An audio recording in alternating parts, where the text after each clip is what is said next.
Hello, everyone, and welcome back to our reading of Kidnapped. Today's chapter, The Flight in the Heather, The Rocks. Let's get started.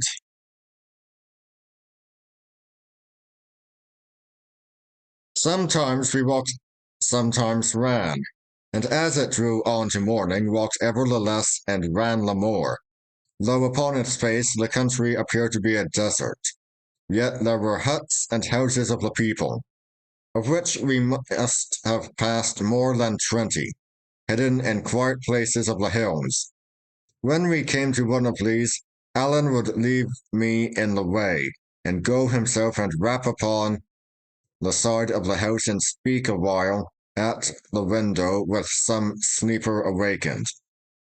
This was to pass the news, which in that country was so much of a duty that Alan must pause to attend to it even while fleeing for his life, and so well attended to by others that in no more than half of the houses where we called they had heard already of the murder. In the others, as well as I could make out, standing back at a distance and hearing a strange tongue, the news was received with more of consternation than surprise.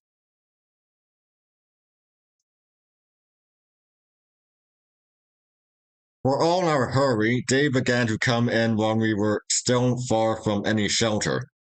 It found us in a prodigious valley strewn with rocks, and where ran a foaming river. Wild mountains stood round it, and there neither grass nor trees, and I have sometimes thought since then that it may have been the valley called Glencoe, where the massacre was in the time of King William. But for the details of our itinerary, I am on to seek our way, lying now by shortcuts, now by great detours, our pace being so hurried, our times of journeying usually by night, and the names of such places as I asked and heard being in the Gaelic tongue and the more easily forgotten.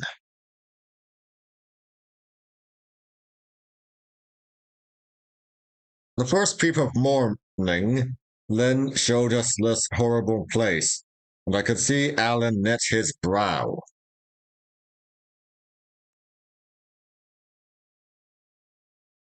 This is no fit place for you and me, he said. This is a place they're bound to watch.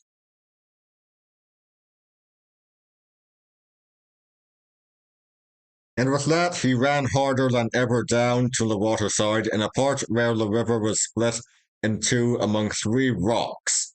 It went through with a horrid thundering that made my belly quake, and there hung over the linn a little mist of spray. Alan looked neither to the right nor to the left, but jumped clean upon the middle rock, and fell there on his hands and knees to check himself, for that rock was small, and he might have pitched over on the far side. I had scarce time to measure the distance or to understand the peril, before I had followed him, and he had caught and stopped me.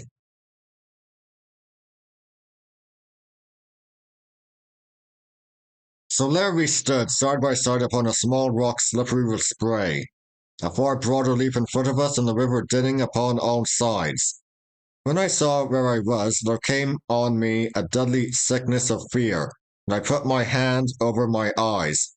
Alan took me and shook me. I saw he was speaking, but the roaring of the falls and the trouble of my mind prevented me from hearing. Only I saw his face was red with anger, and that he stamped upon the rock. The same look showed me the water raging by, and the mist hanging in the air, and with that I covered my eyes again and shuddered.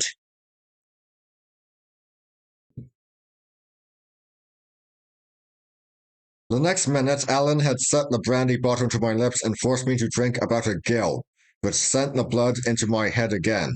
Then, putting his hands to his mouth and his mouth to my ear, he shouted, "Hang or drown!" and turning his back upon me, leaped over the farther branch of the stream, and landed safe. I was now alone upon the rock, which gave me the more room. The brandy was singing in my ears. I had this good example fresh before me, and just wit enough to see that if I did not leap at once, I should never leap at all. I bent low on my knees and flung myself forth with that kind of anger of despair that has sometimes stood me instead of courage. Sure enough, it was but my hands that reached the full length. Lee slipped, caught again, slipped again, and I was slithering back into the linn, where Allen seized me first by the hair, then by the collar, and with a great strain dragged me into safety.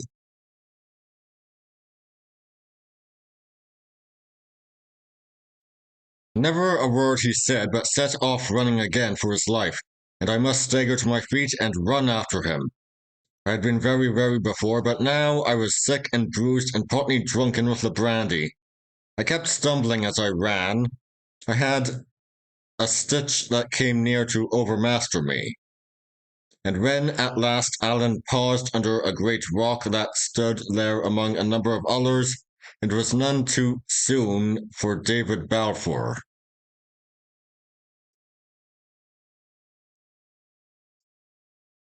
A great rock, I have said, but by rights it was two rocks leaning together at the top, both some 20 feet high, and at the first sight inaccessible. Even Allen, though you may say he had as good as 4 hands, failed twice in an attempt to climb them, and it was only at the third trial, and then by standing on my shoulders and leaping up with such force as I thought must have broken my collarbone, that he secured a lodgment. Once there, he let down his leathern girdle, and with the aid of that and a pair of shallow footholds in the rock, I scrambled up beside him.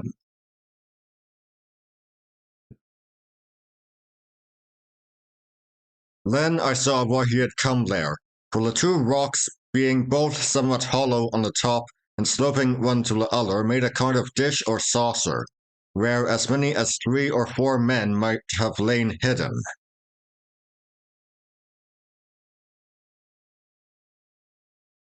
All this while Allen had not said a word, and had run and climbed with such a savage, silent frenzy of hurry that I knew that he was in mortal fear of some miscarriage. Even now we were on the rock.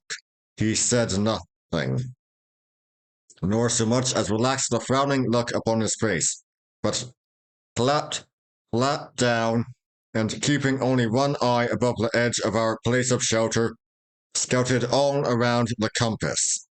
The dawn had come quite clear.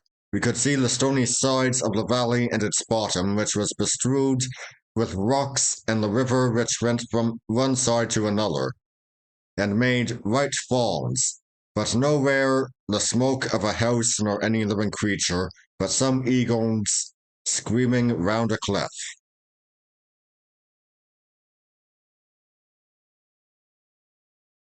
Then at last Allen smiled.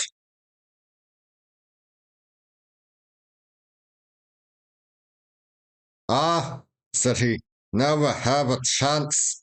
And then looking at me with some amusement, ye are no very gleg at the jumping, said he.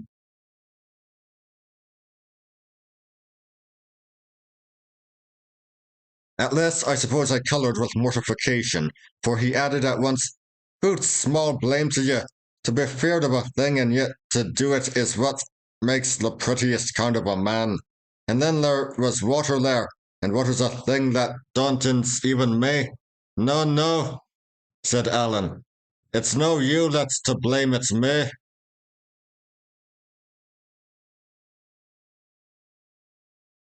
I asked him why.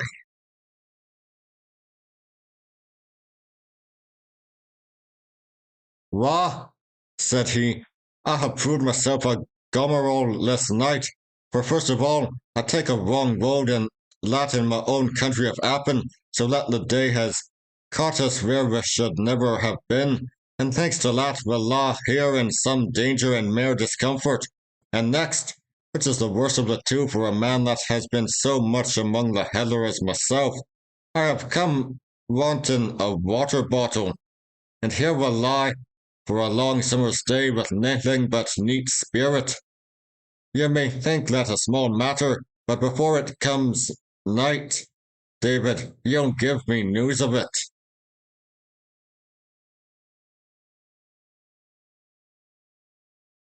I was anxious to redeem my character, and offered if he would pour out the brandy to run down and fill the bottle at the river.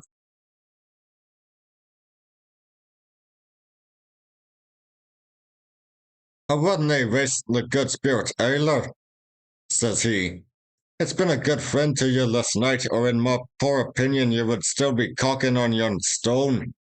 And what's mair, says he, you may have observed, you that's a man of so much penetration that Alan Breck Stewart was perhaps walking quicker than his ordinary.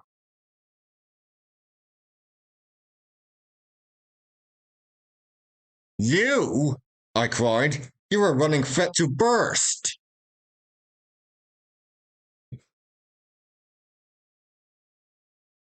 Was a so? Said he. Well, then you may depend upon it. There was nae time to be lost, and now here is enough said. Gang you to your sleep, lad, and I'll watch.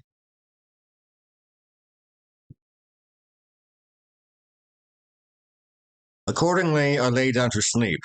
A little peaty earth had drifted in between the top of the two rocks, and some bracken grew there to be a bed to me. The last thing I heard was still the crying of the eagles.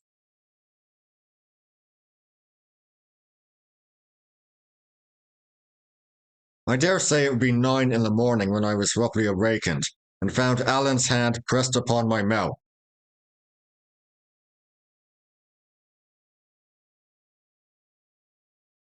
Wheesht, he whispered. Ye were snoring.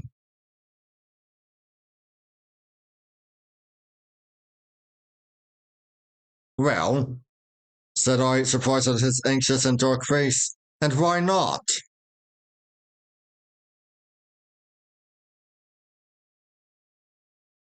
He peered over the edge of the rock and signed to me to do the like.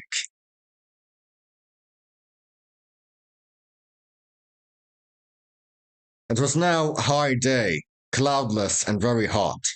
The valley was as clear as in a picture. About half a mile up the water was a camp of redcoats. A big fire blazed in their midst, at which some were cooking, and nearby, on the top of a rock about as high as ours, there stood a sentry with the sun sparkling on his arms. All the way down, along the riverside, were posted other sentries. Here, near together, there widelier scattered, some planted like the first on places of command, some on the ground level, and marching and countermarching so as to meet halfway. Higher up the glen, where the ground was more open, the chain of posts was continued by horse soldiers, whom we could see in the distance, riding to and fro. Lower down, the infantry continued, but as the stream suddenly swelled by the confluence of a considerable burn, they were more widely set and only watched the fords and stepping stones.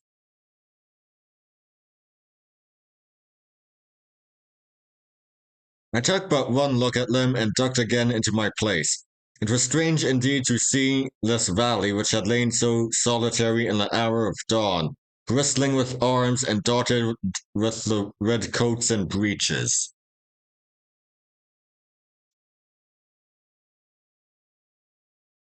Yes, say, said Allen. This was what I was afraid of, Davy. That they would watch the burnside. They began to come in about 2 hours ago, and man, but you're a grand hand at the sleeping. We're in a narrow place. If they get up the sides of the hill, they could easy spy us with the glass. But if they'll only keep in the foot of the valley, we'll do yet. The posts are thinner down the water, and come night, we'll try our hand at getting by them.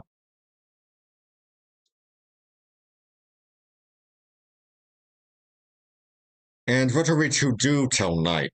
I asked.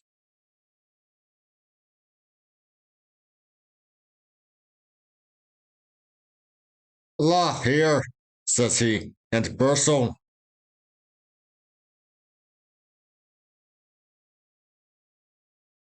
That one good Scotch word, Bursel, was indeed the most of the story of the day that we had now to pass. You are to remember that we lay on the bare top of a rock, like scones upon a girdle. The sun beat upon us cruelly. The rock grew so heated a man could scarce endure the touch of it, and the little patch of earth and fern which kept cooler was only large enough for one at a time. We took turn about to lie on the naked rock, which was indeed like the position of that saint that was martyred on a gridiron, and it ran in my mind how strange it was that in the same climate and at only a few days' distance I should have suffered so cruelly, first from cold upon my island, and now from heat upon this rock.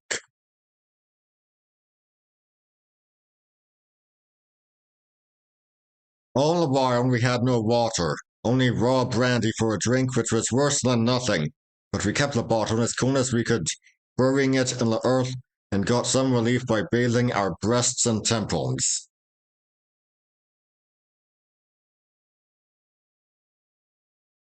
The soldiers kept stirring all day in the bottom of the valley, now changing guard, now in patrolling parties hunting among the rocks. These lay round in so great a number that to look for men among them was like looking for a needle in a bottle of hay, and being so hopeless a task it was gone about with less care. Yet we could see the soldiers pike their bayonets among the heather, which sent a cold thrill through my vitals, and they would sometimes hang about our rock so that we scarce dared to breathe.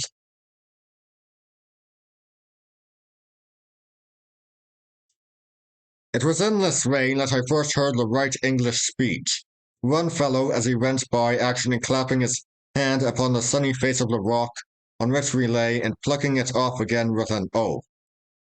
I tell you, it's ought, says he, and I was amazed at the clipping tones and the odd sing-song in which he spoke, and no less at that strange trick of dropping out the letter H. To be sure, I had heard Ransom, but he had taken his ways from all sorts of people and spoke so imperfectly at the best that I set down the most of it to childishness. My surprise was all the greater to hear that manner of speaking in the mouth of a grown man, and indeed I have never grown used to it, nor yet altogether with the English grammar, as perhaps a very critical eye might here and there spy out even in these memoirs.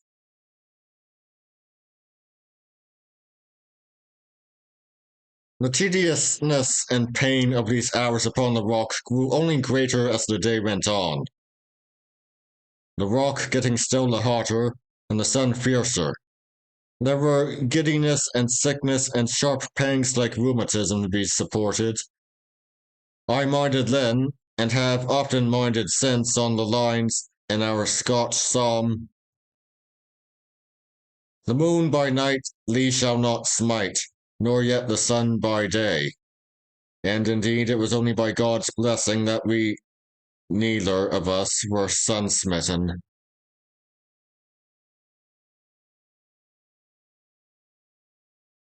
At last, about 2, it was beyond men's bearing, and there was now temptation to resist, as well as pain to soul.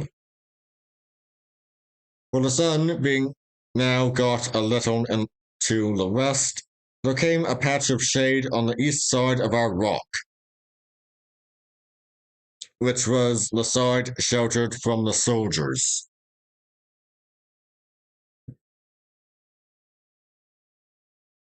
As well one death as another, said Allen, and slipped over the edge and dropped on the ground on the shadowy side.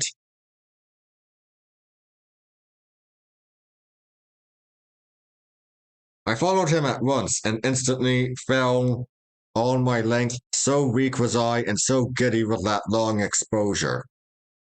Here then we lay for an hour or two, aching from head to foot, as weak as water and lying quite naked to the eye of any soldier who should have strolled that way. None came, however, all passing by on the other side, so that our rock continued to be our shield, even in this new position.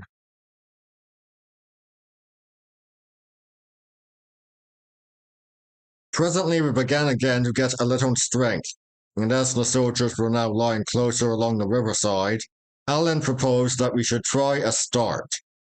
I was by this time afraid of but one thing in the world, and that was to be set back upon the rock. Anything else was welcome to me. So we got ourselves at once in marching order, and began to slip from rock to rock, one after the other, now crawling flat on our bellies in the shade, now making a run for it, heart in mouth.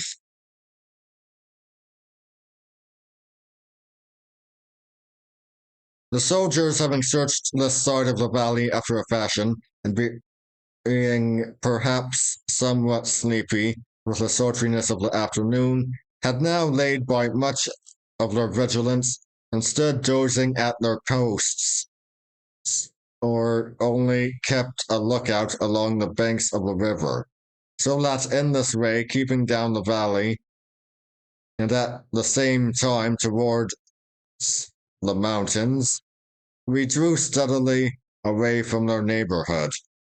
But the business was the most varying I had ever taken part in. A man had need of 100 eyes in every part of him to keep concealed in that uneven country and within cry of so many and scattered centuries. When we must pass an open place, quickness was not all, but a swift judgment not only of the lie of the whole country, but of the solidity of every stone on which we must set foot. For the afternoon was now fallen, so breathless that the rolling of a pebble sounded abroad like a pistol shot, and would start the echo calling among the helms and cliffs.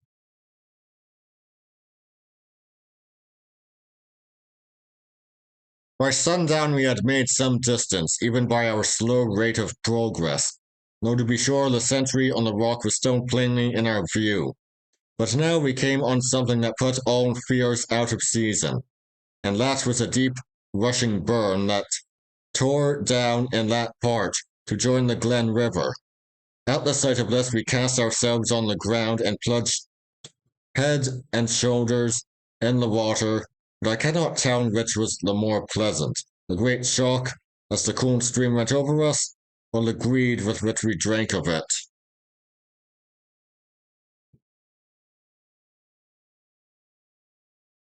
We lay there, for the banks hid us, drank again and again, bathed our chests, let our wrists trail in the running water till they ached with the chill, and at last, being wonderfully renewed, we got out the meal bag and made drammage in the iron pan.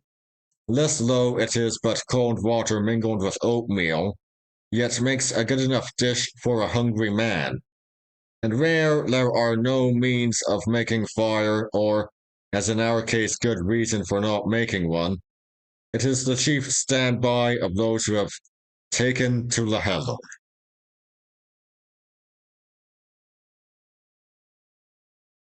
As soon as the shadow of the night had fallen, we set forth again, at first with the same caution, but presently with more boldness, standing our full height and stepping out at a good pace of walking.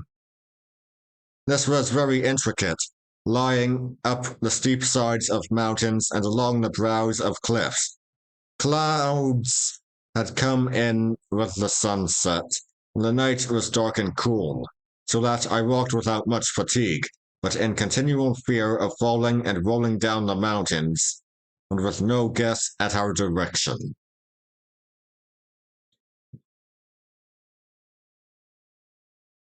The moon rose at last and found us still on the road.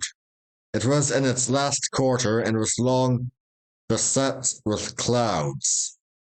but after a while shone out and showed me many dark heads of mountains, and was reflected far underneath us on the narrow arm of a sea loch.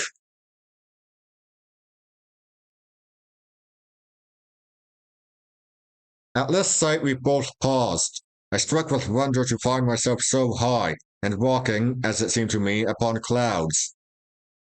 Alan to make sure of his direction.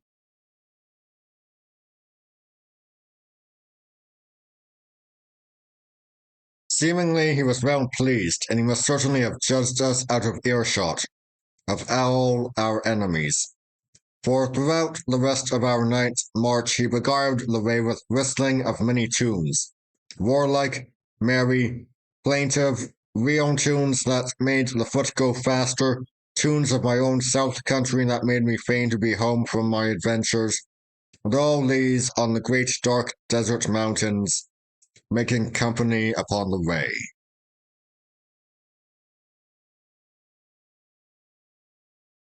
And that would be all for today. I'll see you all next time. See ya!